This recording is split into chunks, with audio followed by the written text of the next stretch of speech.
Hello Math Learners, so welcome to our mathematics channel, MATH-JASTIN's mathematics lessons and techniques.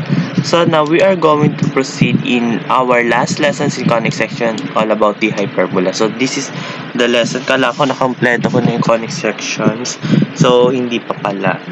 So now we are going to discuss all about the hyperbola. Wait a minute. So now what is our lesson objective for hyperbola? So una, we are going to solve the hyperbola with the center at the origin and not on the origin or the H key. So now, what is a hyperbola? Set of points, the difference of whose distance from two fixed point is constant. So, kagaya na sa ellipse, two fixed point din ang hyperbola. So, as you can see in our graph picture, in case 1, the center is in the origin. So, this is its equation in horizontal hyperbola. So, what is our coordinates of vertex? We have positive and negative A and 0. How about the covertices? How about them? So we have 0 and positive and negative B. Okay, next.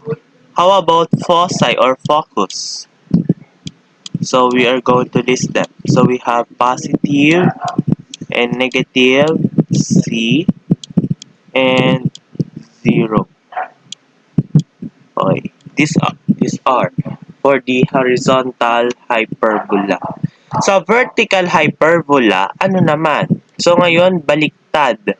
So we have 0 and positive and negative A. How about sa covertices? So we have baliktad naman, positive and negative B and 0. How about F or the foci? So kabaliktaran. So 0 and positive and negative C. Ito naman yung sa vertical and this is its equation. Ano ang pinagkaiba ng equation sa horizontal at vertical? Ang nauna yung Y dito. At ang nauna naman dito sa horizontal yung X. Okay? Yun yung pinagkaiba. At ang makikita nyo, di ba malapit siya sa equation ng ellipse. Kung sa ellipse, addition, sa hyperbola, subtraction. Now, let us proceed to our case 2. The center is in the point HK. Ang equation nito, so i-revise natin. Okay, yan. Yan i-revise natin. So, in case dito naman sa horizontal hyperbola, ibig sabihin ng horizontal yung nakapaganito. Teka. Ito, yung ganyan. This is the horizontal. Kapag naman vertical pa ganito. Okay, nakalimutan ko i-illustrate. Okay, sa equation, ito yon. Ito lang, ni-revise natin. We have x minus h all over, they are all squared. Divide over a squared minus the square of y minus k all over b squared is equal to 1. And dito naman ni-revise ko yung vertices niya, ganito yung itsura. So, paano po hahanapin yung covertices? So, parang sa covertices naman ganito. So, we have h and we have plus and minus or minus b. Okay, ganyan po ang covertices natin. So now, sa foci, ito, inirevise ko lang. Ito yon. Transverse axis, we have y is equal to k. Kung ano yung k nyo, then yung conjugate naman kung ano yung value ni h. Yung asymptote, So, syempre, i-replace nila kung ano yung value ni H, ano yung value ni K, ano yung value ni H, at ano yung value ni B, ano yung value ni A. Relation, ito lang din yun, ni-revise ko lang. Ito, parehas lang naman siya ng relation. Sa vertical hyperbola, ito lang, ni-revise ko lang yung equation. Sa vertices naman, ito. Then, paano naman kapag co-vertices? Kumbaga, yung kanyang conjugate axis. So, ito.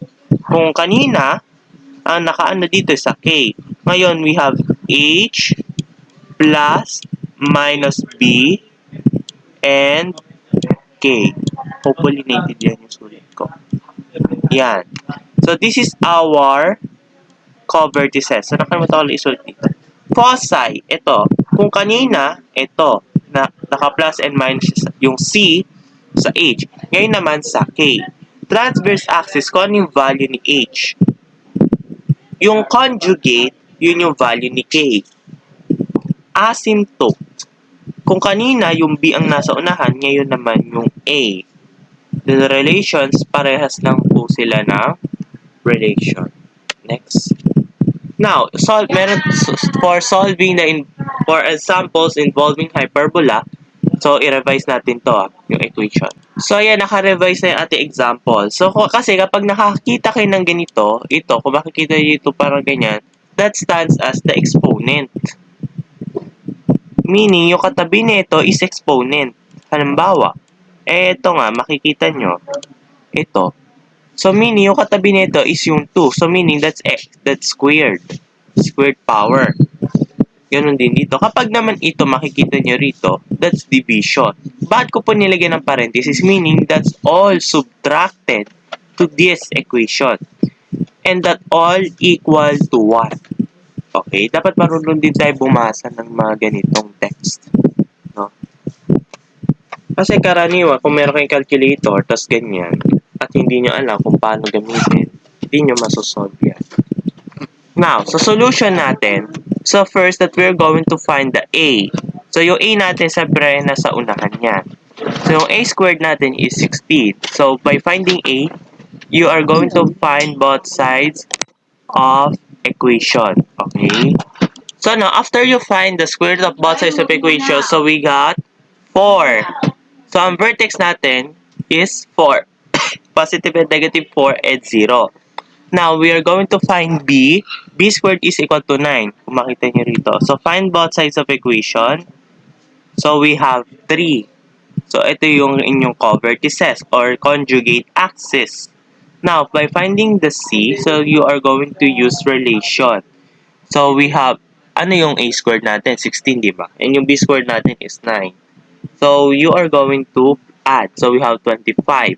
So, now, you are going to find square root of both sides of equation. So, we got 5. So, our foci is positive 5 and 0 and negative 5 and 0. Now, by finding its asymptote, since kung makikita nyo rito, ang nauna kasi yung x, di ba? So, meaning that is horizontal hyperbola or horizontal asymptote. So, ito, ang nasa baba yung A at yung nasa taas yung B. Ano yung B natin? Yung 3. Ano yung A natin? Yung 4. So, now, ito, we have positive and negative. So, positive and negative 3, 4. So, that is our asymptote. So, the length of latus rectum, again, ang length, sa paghahanap ng length, ito yon. Ito ang ating length of latus rectum. So, over A. So, ganyan. So, where B squared is equal to 9. So, kapag i-ano nyo, i-translate nyo as decimal value, ito lalabas. So, ito, makikita nyo yung graph. So, we have 1, 2, 3, 4. This is our vertex. Ito. Next, ang ating foci, ito. Diba? This is our foci. And this is our vertex again, once again. So, sa pag-graph, ang pinakauna nyong pag-i-focus, yung alin? Yung vertex at yung co-vertices. Kasi magpo-form kayo dyan ng rectangle. And sa kanya siya iaano ng diagonal line na magiging guide sa pagsasagawa ng arc ng hyperbola. Parang malapit din siya sa hyperbola, pero pinagkaiba, para siyang mirror. Kung makita niyo, para siyang mirror yung dalawa. Next, example 2. So find the center or vertices or co-vertices, foci, and asymptotes of the hyperbola 9x squared minus 4y squared is equal to 36. So, paano nyo makikita by it? General equation. I think this is general equation. So, now, how are you going to find the center, vertices, co-vertices, foci, and asymptotes? So, solution natin ito. You are going to divide both sides of equation to 36. So, ano yung common nila? Common factor. Diba? 36. So, now, you are going to divide both. So, dito, ika-cancel out nyo. Ito ay magiging 1. At ito ay magiging 4. Parang the lowest term tayo dito. Next, ito naman magiging 1. At ito naman magiging 9. So, ito, automatic 1 yan. So, kasi di ba sa standard form natin, ang equation ng hyperbola is naka-equate siya sa 1. Ito na yung standard form natin. So, ngayon, hahanapin nyo ngayon kung alin dyan yung A, yung B, at yung C. So, ngayon, ano yung A nyo? So, square root of 4, 2. Square root of 9 is 3. O, ano yung C natin? So, we have square root of 13. Kasi nga, kapag inad nyo to yan, 13. At kapag in-square root nyo, ito lang din. Teka. So, square root of 13 ang ating C. So, ngayon, kung i-apply nyo ngayon, ito makikita nyo. Yung center natin is 0. Kasi wala naman nakikitang H and Y, K and dito. So, ngayon, vertices is 2. Positive and negative. Madaling mag-solve kapag yung center ay nasa origin. Unlike sa wala sa origin. Co-vertices is 3. Ito. Then, yung foci natin, square root of 30. Then, yung asymptote natin, since ang nasa una ay yung x. So, yung B and A. Okay. So, next.